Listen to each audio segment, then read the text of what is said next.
the National Abortion Fund. If, when, how will provide a legal advice helpline for anyone concerned about legal implications surrounding abortions or miscarriage, brushing up on your own state's abortion laws, and Plan C, which provides safe abortion medicine by mail. There's some great stuff in here for how people are fighting back. And like the last article, some great tips for if you want to get involved. And Genevieve, you had some interesting notes on this one.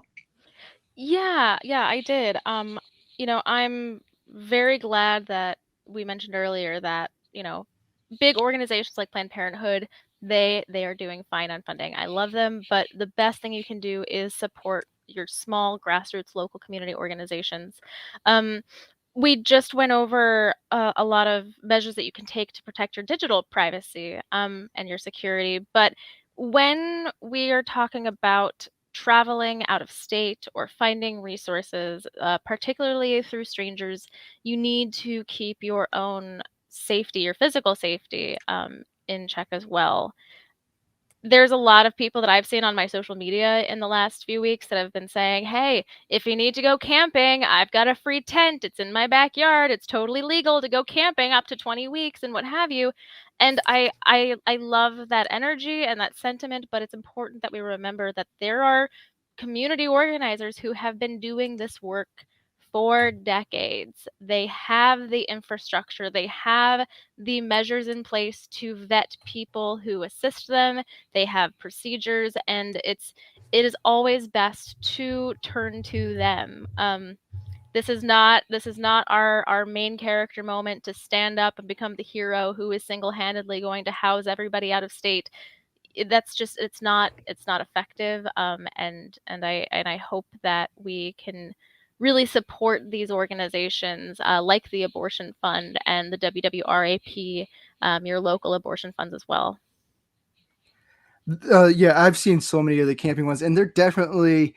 I like the idea of it, but I'm just gonna go right out and say this is a dangerous idea. You don't do this because I know like everybody sounds like they're coming off great in this, and like I think the majority of them probably think that they're going to be some kind of a hero by doing this, and then some people are there for clout, but there's definitely going to be people that can take advantage of strangers. So definitely, that's why you go for the organizations that are listed in this input article instead of going for like some random nice person that you met on the internet. Maybe you can trust like a close friend with it, maybe, but I'd still say go with the organizations that are made to do this instead of going for some rando on the internet. This article, the input says they're going to continue to update it. So again, I don't know that we can suggest putting it in your bookmarks right now with the last how the last article was, because then you're bookmarking information about how to get safe abortions.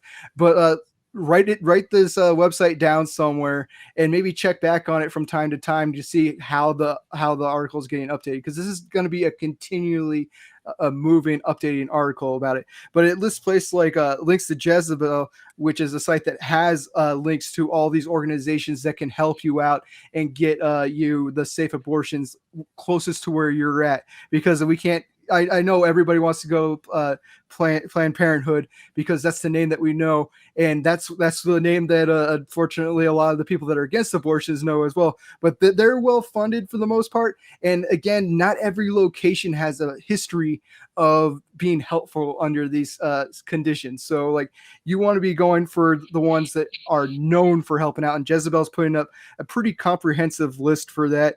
There's a list that you can donate also on here, listed on here with If How When is an organization that has a helpline for fighting against the criminalization of it. That's an article. That's where you can put your money if you don't personally need the abortion. You can be fighting against this corrupt decision through that website. There's just a lot of little tiny things you can do if you can't. If the only thing you've been able to do right now is go out in the streets and show that you're angry or post memes and showing that you're angry, this is going to help you actually do something a little bit more useful with your time and money. Yeah, Zach. So, on top of this, Even though we've said all this, Lord knows that some people will still protest, and to them I'll say, please just be careful. We've talked about your digital safety, and Genevieve talked about your physical safety. This goes for protesting.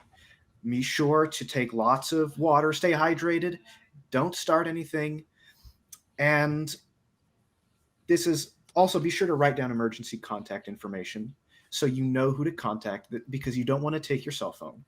And finally, be careful when dealing with police. As shown so far with all the nationwide protests, is that pro choice protesters have received the brunt of the violence, and police will continue to do this. So remember, if you do get arrested, and even if you didn't do anything wrong, don't say anything. Call your lawyer and be prepared to fight it. And that's about all I have to say there. Yeah, I think there's a. It's also worth pointing out, and somebody mentioned this in the first article as well, that the abortion, this thing isn't coming, and it's not just a blanket thing. It's coming in state by state, and this article tells us that it's as good time as any to brush up on your own state's abortion laws and restrictions. And the article that we've got linked in the description has a link to ABC News, which has a helpful breakdown of state by state situations. And on that note as well, remember that you have a vote. And when these things are being put into your state and coming into your state and being talked about in your state and perhaps implemented in your state, it's your voice and you lobbying your politicians that may make the difference. And it's worth checking out those little intricate details that they might be trying to kind of sweep under the carpet a little bit, as politicians tend to do. Just go and do that little bit of extra research and lobby your politicians and let them know that you know what's going on. Don't let them dictate to you what is going to happen. You know, they work on your behalf. They don't dictate to you what is going to happen. It's your vote that matters. So make sure you're registered to vote. And you know, I'm not telling you how to vote. You vote however you want. But you know, I know you're going to make the right decision, Genevieve. I love that. I love that. Yeah, I have a couple things that I just want to add on to that as well. I know that the Biden administration, for example, has said that they want to take measures to ensure that FDA-approved medication for any sort of reproductive services are available via the U.S. Postal Service, and that telehealth is available. Unfortunately, though, telehealth is regulated on a state level, so there's a lot of situations where you're not going to be able to find that. There are organizations in Europe on your side of the pond, Richard, that will assist you and send you medication. Those organizations, they can be a bit pricey though. Something else that you can do is you can look up the medication that you need that is 97% effective up to 8 weeks, 87% effective up to 11 weeks. And you can actually order that from international pharmacies and they will deliver to you. I believe you can order from a pharmacy in India and it'll be less than $1. So that is a very good cost-effective way to do that. If you do need to travel, check with, I mean, I wouldn't just go up and ask your employer, but I know, for example, the day that this was announced, Dick's Sporting Goods reached out and let all of their employees know that they would provide up to $4,000 in reimbursement for travel costs if you live in an unsafe state. So, you know, see if that is available to you. Hell, I might even get a part-time job there just for, you know, just that's a pretty good safety measure. That they have a pretty good. I don't know about the rest of their, you know, healthcare plans, but what they have available. But that alone is actually pretty sweet.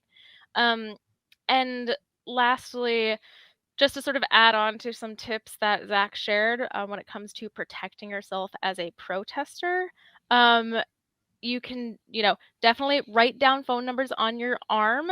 You can use, obviously, you know, permanent marker is a really good one. Liquid eyeliner, and then you can seal that with some hairspray, and that won't wash off. If you are somebody who wears makeup, don't wear oil-based makeup. It will, like, tear gas will stick to that. Please do not wear contacts, wear glasses.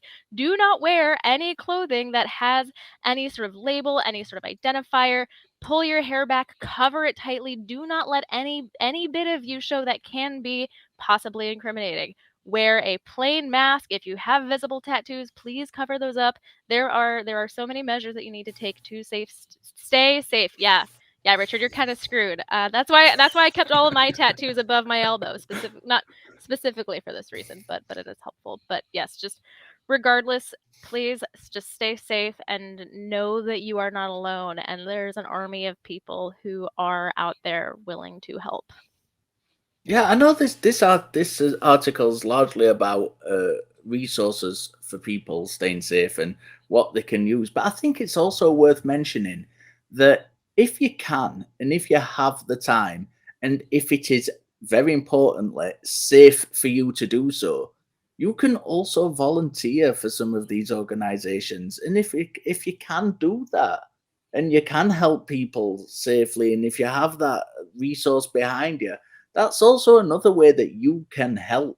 If you want to go out and help people, it doesn't have to be a kind of we're talking about camping, and I only learned this term very recently. I think I might have even been Josh who brought it up to me in Yeah, it the other was. day. And I thought they were talking about going camping in some mountains. I had no idea. I was a complete ignorant. And even if it's not, trying to help people on that level, go and volunteer for like organizations where you can just help people, even if it's just taking donations and passing them on. If you are able to do that, that's another very, very good way that you can help. But anyway, Josh, apart from educating me on tentery and abortions, what else have you got for us? Well, again, on the input article, which again, it's going to constantly update. So keep coming back to this article when you can, because that's how you're going to get good information. But it lists a place, it lists about the Plan C where you can get a safe abortion through the mail, which I think Genevieve did bring up. But you can also, it lists donations where you can put your money where your mouth is and help out towards that. And just the National Network of Abortion Funds. That's where you can find your local abortion center and help with that. Volunteer with that if it's possible. I know it's hard to. Everybody has busy lives now, especially with how everything's expensive, so everybody has to constantly be working. So I know not everybody can volunteer, but do whatever little thing you can to take care of this issue, because this isn't something that's going to go away soon. We have those justices in for a while, so we got to be ready to fight for the long haul. We got to be able to we got to be ready to vote in our states to make sure that the blue states are staying blue and that they're keeping people, or at least keeping people who care about abortion rights in office, instead of letting the people that are pro life take over the states. Yeah, definitely. Genevieve. Yeah, I would just, add a little addendum there. It's important to remember that, just because somebody's affiliated with one political party or another doesn't mean that they're going to have the same opinions about some of these issues. I know that there's quite a few anti-choice Democrats who are on ballots this year. I know it is so frustrating being told constantly to vote and to vote and to vote, especially because in many cases it feels like our votes don't matter. But they really, really do, particularly when you're talking about your statewide elections and your local elections. A lot of people will know the names of the senators that they have in DC representing their states, but the people who are making these decisions that are affecting individual states, those are your state legislatures. And those are people who likely have an office within 30 minutes of your house, and you can go talk to them. Their constituency is not the entirety of the United States. Their constituency is your one district in your corner of the state. And so please I know it's frustrating to be told to vote over and over and over again, but it is very, very important. So regardless of the way that you vote, in any situation, you should make sure that your voice is heard, because there are going to be a lot of people fighting against you, and they are making sure they're definitely winning. Yeah, they definitely are. Zach. Yeah, just to continue off what Genevieve said, voting is important.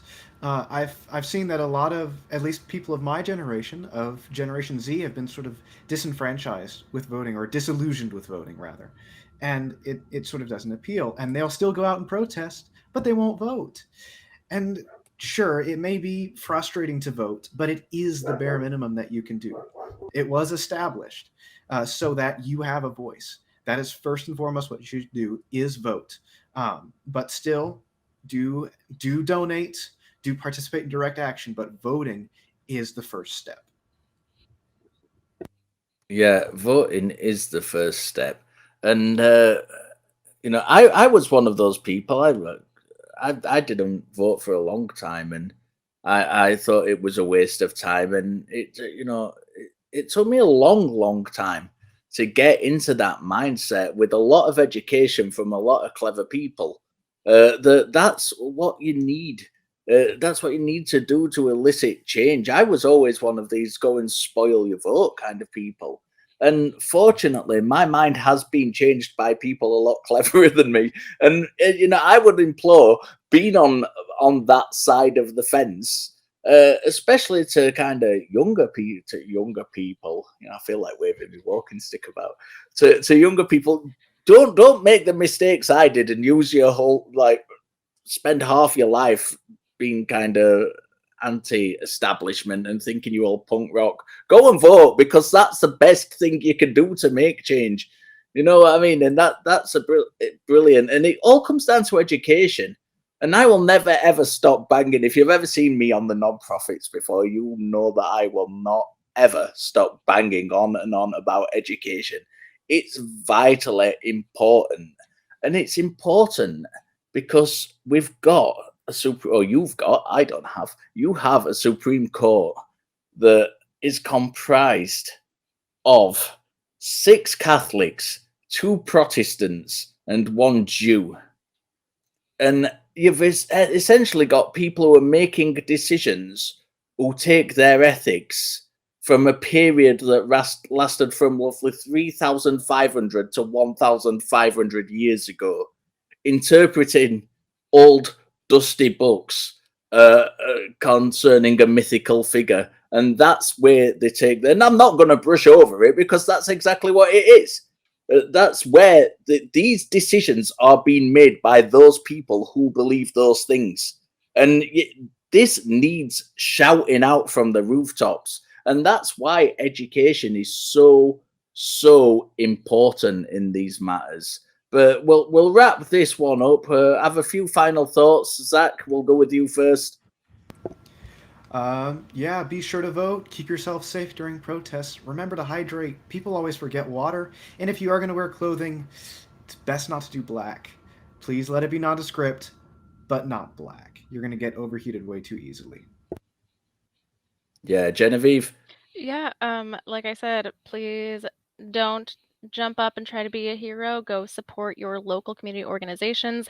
If there is a gap that has not been filled by anybody, yes, that is a great time for you to go and organize. And the last thing that I do want to say about voting, I know that wasn't totally not the topic of this article, but it is so important, so I'm going to throw it in there anyway. I know many people who are incredibly informed and who are incredibly educated on the system, and they're educated to the point where they understand that yes, the entire system of the United States, the entire foundation of this nation, is a broken system founded on white supremacy and colonialism. And I know that it can feel so frustrating to participate in this broken system, but I want to remind you that this is not an endorsement of this system, and sitting out your vote to uphold your principles, it's not going to do anything to actually make people's lives better. Yes, I believe the founding fathers said that we needed to rewrite the Constitution at least every generation. Yeah, we're long overdue for that. But sitting this out isn't, it's not going to make anything better in the meantime. So please go vote. Josh, final words. Genevieve did a good correction on me when I almost accidentally did a vote blue no matter who, because you definitely got to be looking at a case-by-case basis. You cannot just go into the generalities on this. Look at what people are saying, where their stances are on abortions, because of all the things that were talked about in this article are great things that you can do to help people out, and like fund organizations that can help people out if you're not able to. But we also need to be playing the same system as best we can, even though it's a rigged system, even though there's gerrymandering going on and garbage like that. They got those justices in court to overturn this by playing the system. They played it slow and methodically, but they've been like forcing little bits of their initiative for years and years. And now we got to be, it's definitely hard to say be patient, because this is horrible and this is not something that should be happening to people right now. But we got to play it as patiently as we can and play the system. We got to be getting the votes out there. And despite the fact that we don't see changes right away, we got to be continually fighting for it. We got to continually fund these organizations that are fighting against it. And we got to do our part where we can. Don't just, I understand every once in a while you're going to need a day to yourself to just like feel sad about it. But when you've had that day and you're feeling energized and ready to fight, be ready to fight about it.